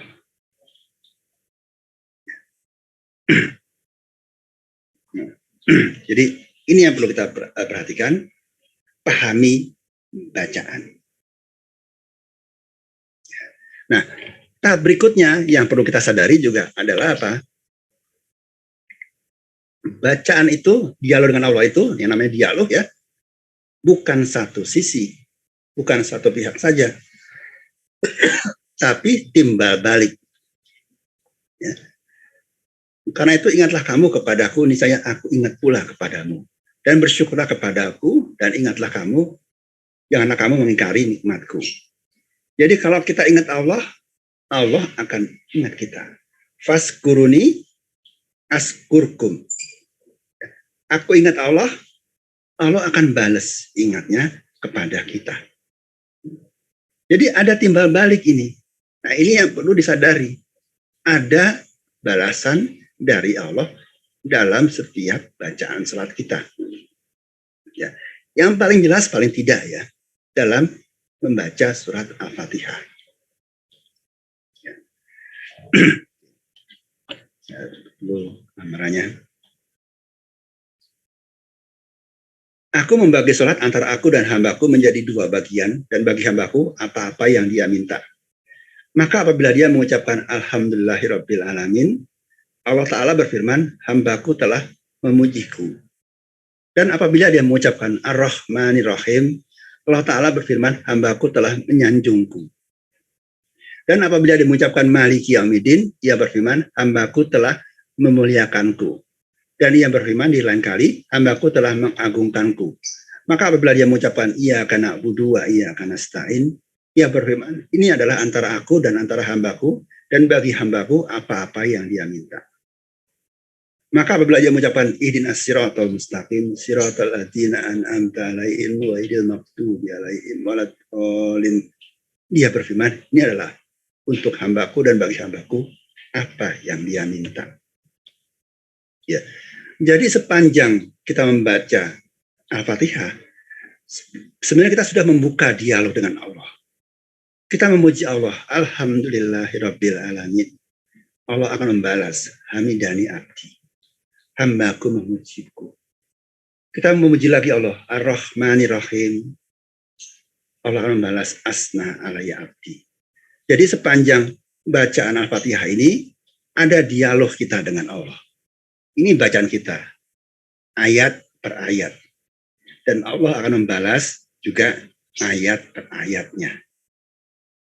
Nah, masalahnya apa? Kita kadang-kadang mengabaikan ini. Mengabaikan ini dalam arti apa? Kita tidak pernah menyediakan waktu untuk menerima jawaban Allah. Tandanya apa? Bacanya cepat-cepat. Bismillahirrahmanirrahim. Alhamdulillahirabbil arrahmanirrahim maliki yaumiddin iyyaka na'budu wa iyyaka nasta'in ihdinas siratal mustaqim siratal ladzina an'amta 'alaihim ghairil maghdubi 'alaihim waladdallin. Kita hanya ngirim saja. Ininya tidak pernah kita tunggu, tidak pernah kita perhatikan. Padahal dalam hadis qudsi tadi, Allah sudah menyatakan, dia akan menjawab. Dia merespon hambanya. Nah, kita yang kurang ajar, nggak pernah nganggap ini ada. Mungkin nggak pernah ngerasa, ya, nggak masalah. Tapi sadari, ini ada. Ini sudah Allah janjikan. Mungkin kita ngerasa nggak apa-apa, sediakan waktu, tapi mulailah sediakan waktu untuk menerima jawaban Allah. Mudah-mudahan suatu kali, suatu saat nanti, kita bisa menangkap jawaban Allah ini. Tapi sebagai seorang hamba yang punya adab dengan Tuhannya, beradablah dengan sebagai orang yang berdialog. Faskuruni, lalu sediakan waktu untuk askurkumnya Allah, menerima jawaban Allah. Karena itu dalam membaca bacaan salat, bacalah dengan tartil. Baca kalimat per kalimat, ayat per ayat. Karena apa? Allah membalas pujian kita. Allah membalas doa kita. Allah membalas ikrar iman kita. Jadi baca dengan tartil. Sediakan waktu untuk menerima jawaban Allah. Mudah-mudahan ya, kita dimudahkan Allah untuk bisa memahami balasan-balasan dari Allah. Bisa merasakan balasan-balasan Allah. Nah, kalau sudah bisa merasakan balasan itu, nanti bisa rasakan betapa nikmatnya sholat. Seperti sebuah cinta yang berbalas. Bukan cinta bertepuk sebelah tangan, ya, dibalas, bisa ngerasain balasan Allah, nikmat di sini. Dan di sini tidak perlu konsentrasi. Kalau sudah bisa merasakan ini, tidak perlu konsentrasi. Kita perlu konsentrasi kenapa? Karena kita sholat, membaca bacaan sholat, seperti kita ngomong sama tembok. Lama-lama bosen. Sehingga Pak butuh konsentrasi. Tapi kalau tadi kita sholat bisa rasakan timbal balik ini, rasakan dialog ini, otomatis tidak bosan, tidak butuh konsentrasi. Seperti kita chatting di WA, chatting dengan seseorang yang kita pengen ketemu. Kita bisa chatting asik sampai lupa dengan sekeliling kita. Sampai sambil nyetir pun kita bisa chatting sampai nabrak. Karena apa? Saking fokusnya kepada dialog yang kita lakukan lewat WA. Atau misalnya kita resepsi gitu ya. Resepsi teman kita SMA. Suasana hiruk pikuk dalam resepsi itu tentunya. Kita ketemu. Sahabat kita SMA yang sudah puluhan tahun gak ketemu. Kita ngobrol. Ada dialog di situ. Suasana bising kita lupa. Suasana hiruk pikuk kita tidak pedulikan. Kita fokus kepada pembicaraan lawan kita. Dan ini tanpa perlu konsentrasi. Tadi, kita akan butuh konsentrasi kalau kita tidak merasakan dialog. Kita seperti ngomong sama tembok. lalu membayang-bayangkan Allah seperti ini. Karena apa? Tidak ada dialog dalam sholat kita. Nah, inilah yang perlu kita bangun, ya. Mulai dibangun sikap berdialog kepada Allah. Apa yang perlu kita lakukan? Kita coba lihat Rasulullah. Beliau membaca dengan suara yang tidak terlalu lirih dan tidak terlalu keras. Dia membaca dengan baik secara tartil dan beliau memperdengarkannya kepadaku. Nah, jadi salah satu ya cara bagaimana kita bisa merasakan dialog dengan Allah, kalau kita membaca bacaan sholat, ya, apakah kita takbir kita, iftitah kita, ya, al-fatihah kita, dalam rukuk kita, dalam sujud kita, dalam tahiyat kita, coba keluarkan suaranya. Perdengarkan suaranya cukup lirih saja, cukup sampai terdengar di telinga sendiri. Kita ini kadang-kadang lebih suka apa? Membaca dalam hati. Membaca dalam hati ini kadang-kadang membuat apa? Bacanya kecepatan. Kalau membaca dalam hati itu kita bisa membacanya cepat. Karena apa? Tidak melibatkan organ pembuat suara. Tidak perlu melibatkan lidah, tidak perlu melibatkan pita suara, ya, tidak perlu melibatkan paru-paru. Jadi kita bisa membaca cepat dan kita nggak ngerasa. Tapi kalau kita membaca dengan suara lirih, meskipun hanya lirih, tapi kita akan sadar kecepatan nggak kita. Ya. Misalnya kita baca Al-Fatihah ya. Kalau kita baca pakai mulut, ya, kalau kita baca Bismillahirrahmanirrahim, kalau baca cepat itu mulai kerasa lidah belipet, ya. Tapi kalau baca dalam hati nggak kerasa, sepertinya wajar saja.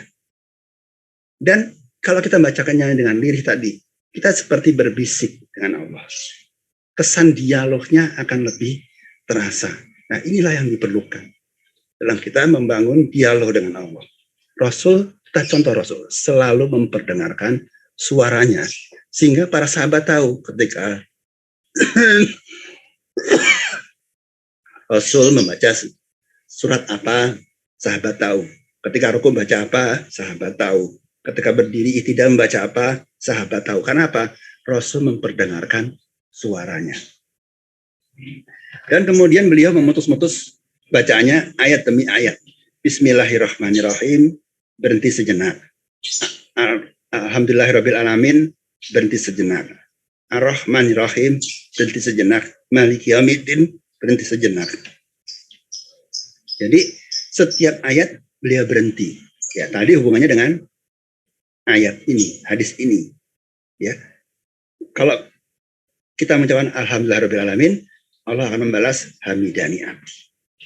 Rasul menyediakan waktu jeda untuk menangkap, untuk menerima jawaban dari Allah. Karena itu beliau memutus-mutus ayat demi ayat. Nah, inilah yang perlu kita lakukan sebagai sikap kita berdialog kepada Allah. Ya. Dan untuk latihan ya, kalau kita sholat sunnah, tahajud ataupun sholat sunnahnya, coba kita baca. Kalau perlu apa? Diulang. Bacaan itu diulang sampai apa? Terasa di hati kita. Gitu. Ya. Beliau pernah sholat, Rasulullah itu sholat membaca satu ayat yang diulang-ulang sepanjang malam.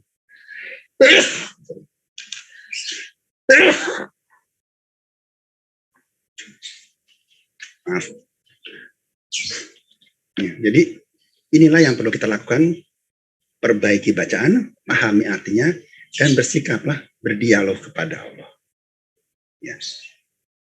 Itu yang perlu ya.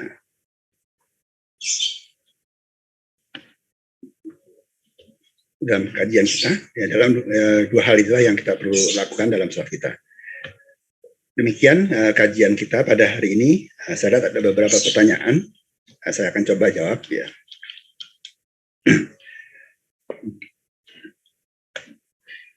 Pertama dari Pak Sutirjo, terima kasih Pak Ustadz, walaupun saya sudah berusaha untuk konsentrasi dan percaya bahwa Allah mengawasi saya, namun sering diganggu oleh masalah dalam kehidupan, bahkan sulit untuk menghilangkan gangguan itu sampai sholat selesai. Pertanyaannya bagaimana mengatasi agar saya tetap fokus dalam sholat dan bisa melupakan masalah dunia selama sholat. Oke, kita kembali kepada tadi, tujuan kita sholat itu apa? kita punya masalah dalam hidup kita. Ya, jadi tadi dari pagi sampai siang ada masalah, siang sampai sore ada masalah. Nah, masalah ini bukan berarti ketika sholat dilupakan. Justru sebaliknya, kalau perlu bawa masalah itu di dalam sholat. Karena apa? Ya tadi, salah satu tujuan sholat adalah minta pertolongan kepada Allah. Ya. Jadi masalah itu ya bukan dilupakan, tapi coba bawa masalah itu kepada Allah. Misalnya saja tadi rapat, ya saya rapat, saya diserang ya. Karena apa? Presentasi saya ternyata buruk. Ya, saya diminta revisi. Nah, bawa masalah ini dalam sholat saya. Saya minta bimbingan sama Allah agar saya dikasih petunjuk membuat proposal. Agar proposal ini bisa diterima. Jadi bawa itu masalah itu. Saya nggak punya uang. Ditagih cicilan mobil. Ditagih cicilan rumah. Anak mau bayar kuliah. Saya datang ke Allah. Minta tolong dikasih rezeki. Karena itu ketika membaca Warzukni, saya datang membaca itu dengan betul-betul mengharapkan pertolongan Allah agar saya diberi rezeki oleh Allah. Jadi gunakan masalah itu malah justru sebagai batu loncatan untuk kita lari ke Allah. Jadi bukan dilupakan. Sholat itu bukan melupakan dunia. Rasul kalau punya masalah, ambil wudhu, lalu sholat sunnah 2 rakaat. Minta tolong sama Allah untuk menyelesaikan masalahnya. Jadi ini yang perlu dilakukan. Makanya salah satu kiat yang paling baik untuk sholat adalah sholat untuk minta tolong. Karena itu banyak misalnya ya, orang-orang kena kasus korupsi, kena kasus narkoba gitu kan. Ketika masuk penjara ditanya oleh wartawan infotainment, sekarang gimana rasanya di penjara? Aduh sekarang nikmat, saya bisa sholat dengan khusyuk. Ya. Bayangkan orang yang habis salah, ya, habis bikin maksiat, habis bikin kejahatan, dia sadar kejahatannya, dia minta ampun sama Allah, dan itu membuat sholatnya lebih khusyuk. Nah, kita bisa gunakan itu. Ya. Kemudian dari Mas Permana, Pak Ustadz, apakah dengan mengetahui arti dan maknanya dan mengingat serta memahami setiap bacaan yang kita baca, satu akan membantu konsentrasi khusyuk? Tadi ya sudah saya jelaskan, itu jelas sekali. Kita jadi ngerti, kita ini sedang apa sama Allah. Ya, ketika ruku, ya, badan kita tunduk, badan kita merendah sama Allah, hormat sama Allah, bacaannya nuntun. Ya. Misalnya kita baca ya, baca iftitah ini ya. Iftitah itu bisa nuntun kita untuk raih khusyuk. Yang disebut khusyuk apa? Yakin bahwa kita menghadap Allah dan kembali kepada Allah. Nah, coba kita lihat bacaan doa iftitah. Inni wajjahtu wajhiya lillazi fataras samawati wal ardh hanifan musliman wa ma ana minal musyrikin. Kuhadapkan wajahku kepada Zat pencipta langit dan bumi dengan lurus, tunduk. Nah, kalau kita paham artinya ya. Paham artinya apa? Coba berikutnya apa? Kita sadari dan kita ikuti bacaan itu. Kuhadapkan wajahku kepada Zat pencipta langit dan bumi. Hadapkan wajah kita, hadapkan jiwa kita kepada Allah, pencipta langit dan bumi. Lurus, hanif, lurus, dan tunduk. Setelah menghadap apa? Kita kembalikan semuanya ke Allah. Kita serahkan semua yang kita punya ke Allah. Inna sholati wa nusuki wa mahyaya wa mahmati lillahi rabbil alamin. bacaan itu nuntun kita untuk menghadap kepada Allah dan kembali kepada Allah. Ya. Jadi ini pentingnya paham bacaannya. Ketika kita muji Alhamdulillahirabbil alamin Ar-Rahmanir-Rahim Maliki Yaumiddin, saya sedang muji Allah. Saya sampaikan pujian Allah. Saya bangga punya Allah yang maha besar, yang maha pengasih, yang maha penyayang. Itu bisa saya gunakan sebagai sebuah ungkapan hati saya ketika saya berada di hadapan Allah. Ya, itu kira-kira Pak Permana. Kemudian dari Bu Ririn, bukan pertanyaannya. Kemudian dari Pak Teguh, Pak Ustadz, apabila kita berjamaah, surat yang dibaca imam terlalu panjang sehingga konsentrasi kita pudar, apa yang kita lakukan? Mohon pencerahannya. Ya. Quran mengatakan, jika dibacakan ayat-ayat Quran, maka diamlah dan perhatikan dengan tenang. Jadi kalau ada ayat imam membaca surat-surat yang panjang, kita nggak ngerti artinya, yang perlu kita lakukan apa sih? Diem, perhatikan. Perhatikan saja bahwa yang kita dengar itu adalah firman Allah, perkataan Allah yang Allah lewatkan dari mulut sang imam. Ya.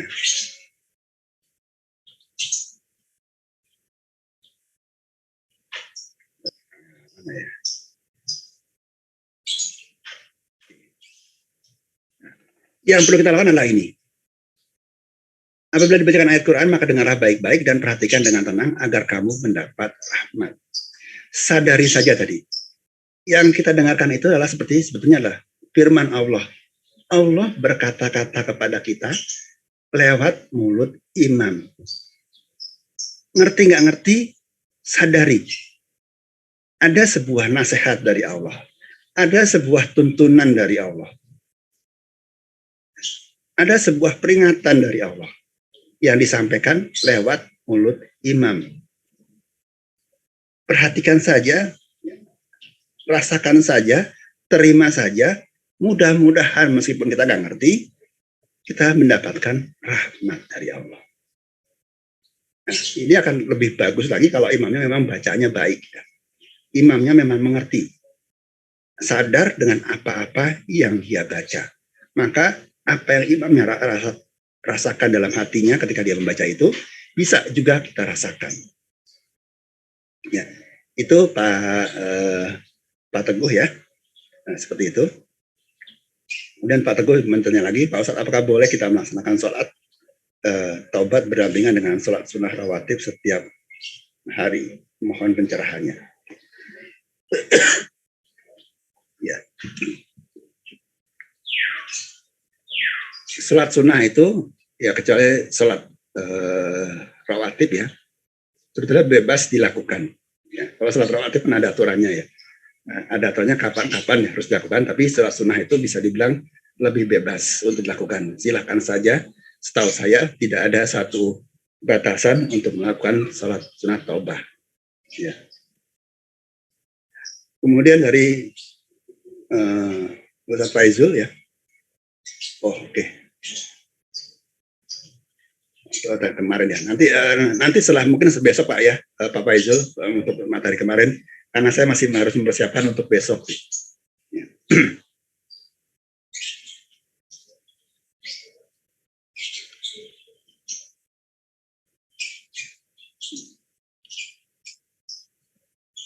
Oke, kemudian dari Pak Teguh lagi. Pak Ustaz tadi mengucapkan subhanallah, alhamdulillah, dan Allah Akbar. Saya rasakan yang rasanya besar rasanya di Allah Akbar. Mohon pencerahannya. Ya. Ya, masing-masing bisa merasakan keadaan yang berbeda. Ya. Ketika kita berzikir subhanallah, alhamdulillah, Allahu Akbar, ya, tiap orang bisa merasakan keadaan-keadaan yang berbeda.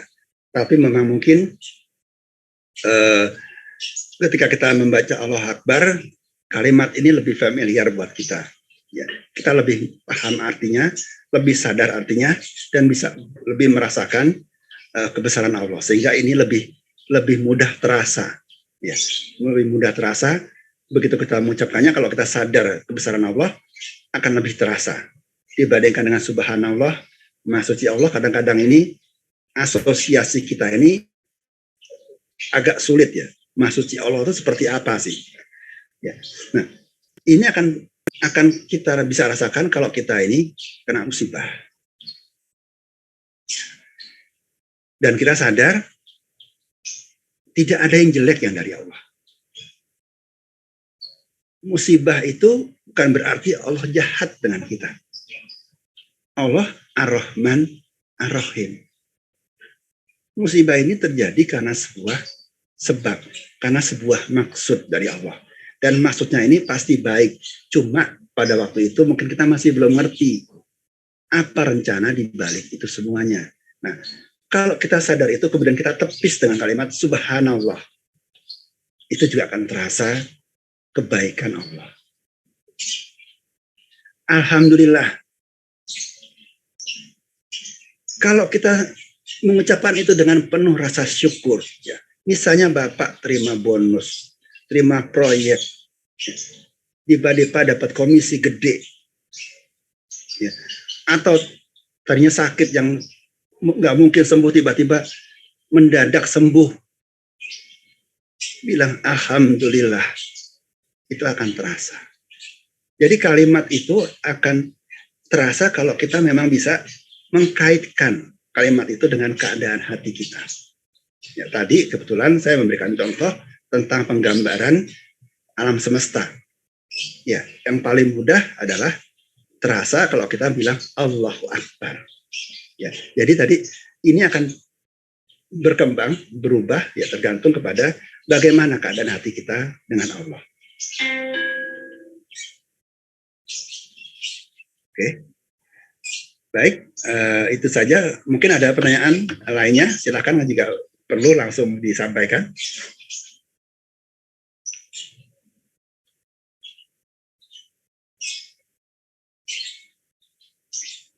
Tidak ada? Kalau tidak ada, kita tutup kajian kita.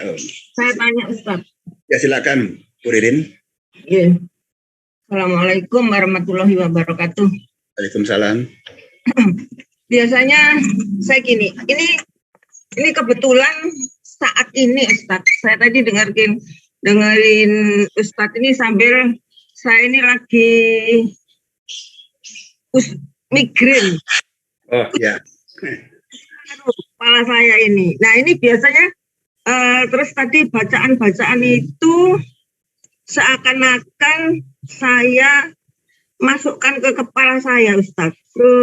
Gitu. Allahu Akbar, subhanallah gitu.